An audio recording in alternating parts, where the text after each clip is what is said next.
Right. Well, don't clap until we've done something. Okay, I wouldn't worry too much about this section, but it'll get us kicked off. I was going to talk about this book called Engineering Paradise, because in a way that's where this session started. This was the genesis of what's happening tonight. We had a book launch for this towards the end of November last year, and we gathered a head of steam, and we thought that was fun, so we'd like to do something else. And it built up, and we decided on this playwriting competition, which has been great fun to do, and I think it's going to be a great time here tonight. I think it's going to be excellent. Anyway, enough of that. I was going to tell you a little bit about this. I've done some readings from it, but I thought tonight I would just talk about it, if that's all right. Stop me when you get bored, right? It's a novel that was published, as I said, last year, and it's, to a large extent, the story, well, some of it anyway, is autobiographical, because I grew up in Belfast during the 1960s. So it's basically a love story to the backdrop of the rise of the modern IRA in the 1960s, which, and also all the troubles which ended theoretically with the Good Friday Agreement of 1998. Though 2 days ago you mightn't have thought so, because serious rioting again, both in Belfast and Derry. Anyway, that's what it deals with, the rise of the modern IRA, which at the beginning was ostensibly a kind of idealistic and principled movement, quite respectable. The British working class, the British labour movement were fairly solidly behind it, actually.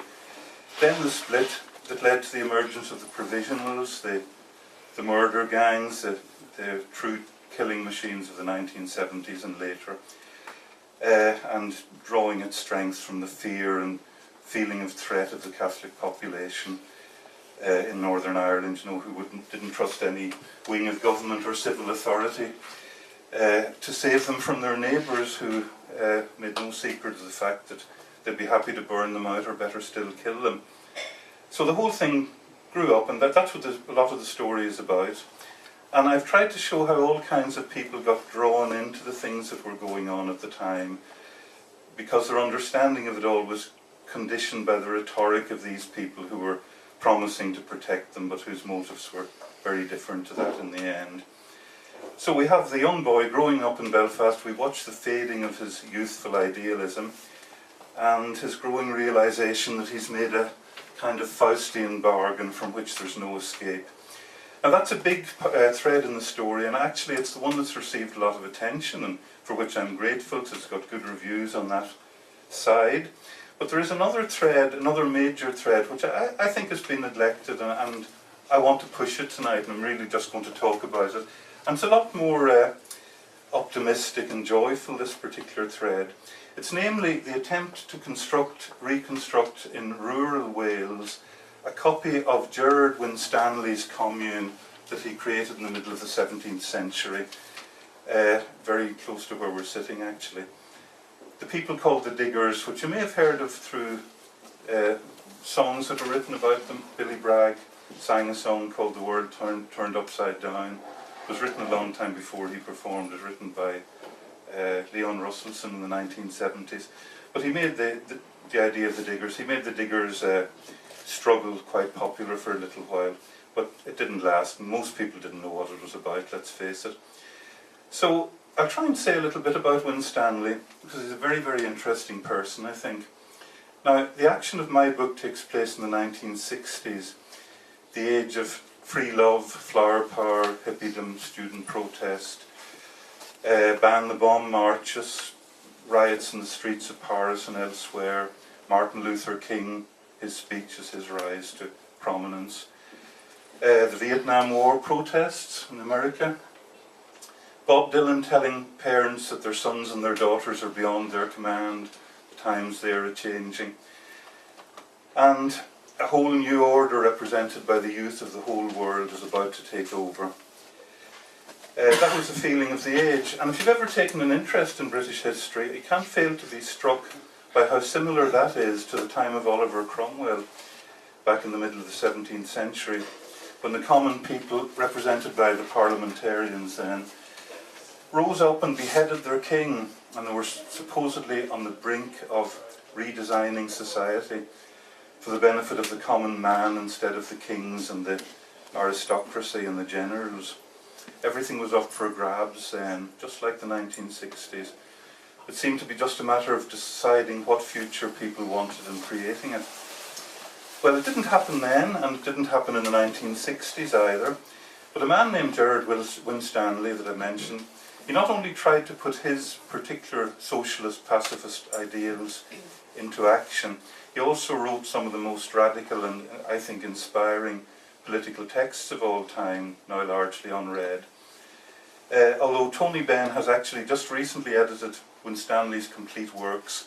It's the first time they've all been available in one place. I used to just get snippets of them when I was younger in articles, things like Freedom, the Anarchist Weekly and so on. Used to talk about them, but now it's all there, and it's a really wonderful book, and can't recommend it too highly. It's the kind of book that you might call life-changing, there aren't too many of them around. Well, so very quickly, in broad terms, Winstanley, what did he say? What's it all about? Well, he reasoned that since the king was dead and the warrant by which the lords of manors held their land came from the king, their claims to ownership were no longer valid. So it was an opportunity to redistribute the land, the source of food and clothing, shelter, the source of life itself, amongst the common people for the benefit of all. He wanted to recreate society on a basis of total equality, without privilege or favour, no man or woman above any other. And not only that, he was determined to do it without spilling any blood. He thought enough had been spilled already. He set out to do it by example, to set up his commune, his ideal society, and when people saw it they would copy it, and funny enough to some extent they did. So he got together a band of about 50 people, the dispossessed, the displaced, penniless people that are the leftover of every war and always will be. And these 50 people went to dig the land on a place called St. George's Hill in Surrey, and to live together by principles that nobody had ever tried before. Well, this was the world's first commune, or intentional community they tend to call them nowadays. And Winstanley was a Christian, he was a Quaker, and he believed that his project was the practical working out of the teaching of Jesus. In fact, I think it was a lot more radical than the teaching of Jesus, because Jesus said, "Give unto Caesar that which is Caesar's, and to God that which is God's." He accepted the economic status quo. But Winstanley argued that it was money itself, the abstract tokens that people had invented to represent possessions, goods and services, that was at the root of all exploitation and tyranny.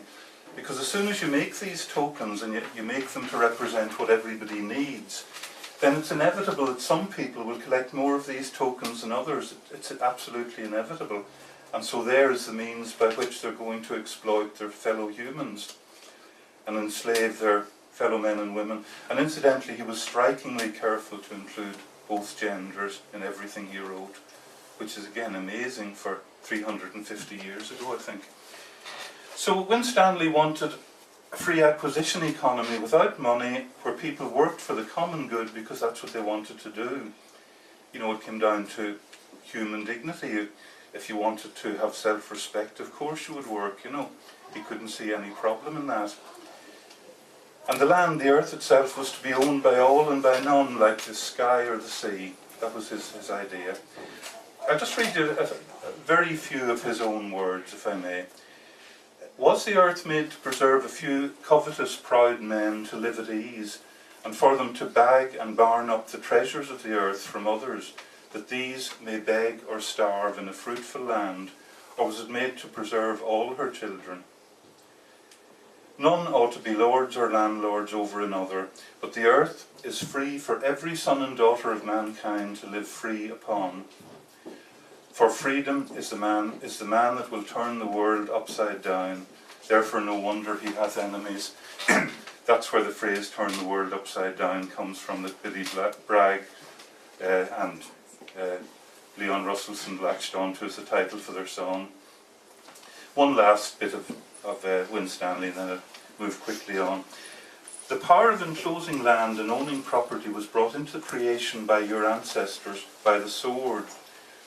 which first did murder their fellow creatures, and after plunder or steal away their land, and left this land successively to you, their children. And therefore, though you did not kill or thieve, yet you hold that cursed thing in your hand by the power of the sword. And so you justify the wicked deeds of your fathers, and that sin of your fathers shall be visited upon the head of you and your children, to the 3rd and 4th generation, and longer too, till your bloody and thieving power be rooted out of the land. Well, you don't have to be a genius to imagine how the ruling class, which was still totally intact, was going to respond to that. But true to his principles, Winstanley didn't pick up the sword. He didn't try to defend the St. George's Hill community, even as it was very rapidly destroyed. It lasted about 18 months. By the combined power of the church and the state and the army and the judiciary, everybody wanted them out, and they got rid of him. Not that it would have done him very much good if he had, but anyway, he didn't. He was totally pacifist in the way that he managed even that. And ironically, St. George's Hill, it's near Cobham in Surrey. It's now the site of one of Europe's most exclusive gated communities for the super rich. With its it has a private golf club, and house prices start at £12 million. And one of its best known residents is Cliff Richard. Anyway, I think Winstanley's ideas weren't just ahead of his own time, they were ahead of our time as well. And in fact, when we look at the divisions that exist in today's world, the waste and want, the starvation and decadence, exploitation of human beings, destruction of the world's resources, it's hard to escape the conclusion that the world as a common treasury for all is further away now than it's ever been. But still, every generation brings forth its idealists. That's what the book's about, really. The global socialist vision is one that never seems to die completely. So I think we need to come back in 300 or 400 years just to see if any progress has been made in implementing Winstanley's devastatingly simple programme for turning the world upside down. So forget Marx and Engels and Lenin and Chairman Mao. Socialism was invented by an Englishman 200 years before Marx, less than 20 miles from where you're sitting, who's unknown to his countrymen who live today, even the ones who would consider themselves on the left, whose grave is unmarked, unknown, and whose only statue is in Gorky Park. So, let's get back to Danny and his young and very talented would-be hippie girlfriend Joyce in Engineering Paradise. Joyce writes songs and she plays the guitar, and she's deeply into free love and hippiedom and communal living, and Danny finds her difficult to understand and to cope with, and she's the one, of course, who's inspired by the ideas of Gerrard Winstanley, and she has little difficulty in passing them on to Danny, who's totally captivated by her. So, but throughout the relationship, now I think this is the happy thread in the novel, you see, that's why I want to stress it tonight, but I couldn't read enough of it in the few minutes I've got to get you into it, so that's what it's all about. That's the thread of trying to reconstruct this commune according to Winstanley's ideas, and that's the paradise they're trying to engineer, right?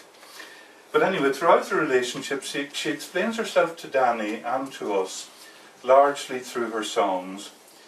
The first one we're going to hear from Lily is the song that Joyce writes for Danny when she's leaving to go to boarding school, to reassure him that although she's going away and their lives may take different paths, she isn't rejecting him and nothing is going to change between them. And I've called it Danny's Song.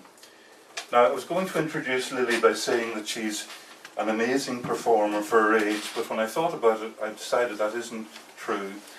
She's not an amazing performer for her age, she's just an amazing performer, full stop. Lily Brooke.